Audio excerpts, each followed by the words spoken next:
What, according to you, will be the trajectory of the USA under Trump in 3 sentences? The USA is already the most powerful country in the world, by far. I think in the near future, it will become even more powerful. But I'm afraid it will completely lose touch with the truth. That's what you see happening right now because of Trump being in power? He is a leader who is all about power and doesn't care at all about truth. You can expand this topic. Okay. Now we're in expansion phase. If you start by his election slogan, Make America Great Again.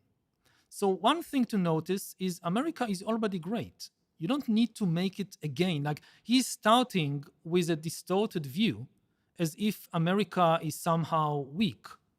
But even under Biden, and for recent years, for a long time, the United States is the biggest economy in the world. Its economy is booming in recent years, whereas China and Europe are in difficulty. The US economy is already booming. Militarily, the US Army is by far the strongest army in the world. The US expands more on its military than any other country. Even most countries, would put them together, it's not like what the US is spending. It's the strongest country. The US is winning the AI race, which we might talk about later. And AI will make the United States even more powerful economically, militarily. So it is already great. And the danger is that it will use its immense power and strength for the wrong purposes. And the kind of focus only on America first. It's if you have a leader who only focuses on himself, on gaining more power for himself, this is bad news for the nation and this is bad news for the world. So we now have a man, Donald Trump, who wants just more power for himself, leading the country, which is the leader of the world, making it only want more power for itself. What happens to a group, to the whole of humankind in this situation? This, I think, is very bad news for humanity, especially in this time of crisis. We have an ecological crisis, and he simply denies that there is a problem. He has no, if you think, Trump and his supporters, I would say, they have a lot of good ideas about how to advance the interests of the US in various areas. This is true. But when it comes to the really big problems of the world, they simply have nothing to say. When you ask them, okay, what do we do about the ecological crisis and climate change? Their answer is, there is no climate change. They just deny the problem because they have no solution. Then you ask them what to do about the deteriorating international situation. We had a relatively stable global order in the early 21st century. Now it's falling apart. There is growing chaos. And they have no suggestion how to deal with it. Their vision of the world basically is the world as a network of fortresses, of national fortresses. It's not just Trump. It's many other leaders like Putin, like Viktor Orban in Hungary. They think, okay, all this international cooperation, all these universal values, all these norms and laws, we don't like it. It limits our nation. We care only about our nation. Our vision for the world is a network of fortresses with very high walls, economic walls, cultural walls. Each fortress only takes care of itself.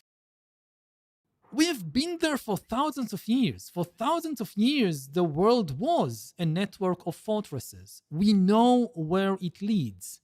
Each fortress always wants a bit more prosperity, a bit more security, a bit more land for itself at the expense of the neighbors. And the neighbors also want a bit more prosperity and land for themselves. And they start fighting. In the absence of any universal laws and norms and values, the only thing that can arbitrate these conflicting claims is naked power. And then you get more and more wars. And every nation needs to arm itself. And when it sees that the neighbors are having more weapons, bigger army, we also need. And the whole world goes in the direction of war and conflict. In the early 21st century, let's start in another place.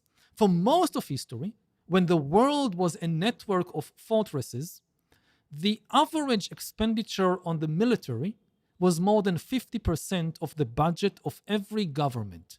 Whether it's the Mughal Empire or the Chinese Empire or republics or kingdoms, all entities in history spent more than 50% on soldiers and fortresses and armies. In the early 21st century, the average expenditure on the military all over the world was down to only 7%. Amazing achievement. The average expenditure on healthcare was 10%. This was the first time in human history that governments all over the world spent more on healthcare than on the military. This, I think, was the biggest political achievement in history. It was achieved not because of some miracle, but because humans worked hard to build an international system based on universal values and rules and norms, which was not perfect. Obviously, many problems. I come from the Middle East. I know this system was not perfect. It was better than anything that existed in history. Countries felt so safe that they spent only 7% of the budget on the military. They felt safe because the number one rule of the international system, the biggest taboo, was that you cannot conquer and destroy and annex another country just because you're stronger. For all of history, this was the norm. If you are stronger, you conquer the neighbors, build a bigger empire. In the early 21st century, this was taboo. Even if you're stronger, you can't conquer the other countries. Now this taboo is being broken in more and more places, most clearly in the Russian invasion of Ukraine. Nobody disputed the borders of Ukraine, the existence of the Ukrainian nation. Then Putin invades and says, no, I want it. Why? Because I'm stronger. And, people compare it, let's say, to the American invasion of Iraq. It's not. The Americans never tried to annex any part of Iraq. In Ukraine, any territory conquered by the Russian army is annexed by the Russian state. This is old-style imperialism. It's coming back. It's spreading all over the world. This is the biggest political problem we face. If this is allowed to continue, we will see defense budgets skyrocket. Again, not 7%, 50%, and no money left for anything else. What is the solution of people like Trump to this situation? They have no solution. And one last point. So they have no solution for ecological crisis. They have no solution for the international crisis, for the collapse of the order. And they have no ideas about how to solve the problem with AI. That we are now creating the most powerful technology in human history that could easily get out of our control and enslave or destroy us. And Trump and his aides have no idea, no plan what to do about it. They just want to deregulate and develop AI as fast as possible. Gotcha. Okay. I'm going to extend this session by asking you 3 additional questions related to this question about Trump. Now, what I understood based on what you said is that America is the world leader in multiple ways. Yes. So the leader of America becomes the de facto leader of the world. Yes. And Trump and most Americans have a very America first view, Yes. when they should actually have a global first view. As a leader, your job as a leader is not to take care of yourself. Your job as a leader is to take care of everybody. Yeah. This is the true meaning of leadership. Gotcha. In India, we have it's technically from ancient Hindu culture, but the term is Ram Raja, which means, have you heard of the story of the Ramayana? Yes. So, Sri Ram, the protagonist, was the ideal man. He was called Maryada Purushottam, like the ultimate form of being a man and a leader. And a Ram Raja is a place where your civilians are happy, economically taken care of, and peaceful in the head. And again, we keep talking about something called the Satyug in Indian culture, which is the phase of the earth where human beings are very good in their hearts, live for other human beings, and make the world a nicer place, take care of the earth. So I will ask you a question related to the Yes. human race potentially going to the Satyug at some point, perhaps in the next 1,000 years. But coming back to this Trump thing. So I think what you're trying to say is that the leader of America should try creating a Ram Raja for the earth. And if you remember the story of Rama, one of the things that characterized Rama is that he was willing to give up power very willingly. Yes. That when they told him, okay, you are the crown prince, but no, you must be banished to the jungle and the crown goes to somebody else, he did not try to resist. He did not stage a rebellion. He did not say, no, the crown is mine, you must. No, he said, okay, I'll go to the jungle. And this is the exact opposite of leaders like Trump. Gotcha. That they hold on to power. For them, power is more important than anything else. Like you look at the 2020 elections, he lost the elections. Even today, he refuses to admit that he lost the elections. Still continues to claim, no, I won the elections. You know, you compare this with Biden.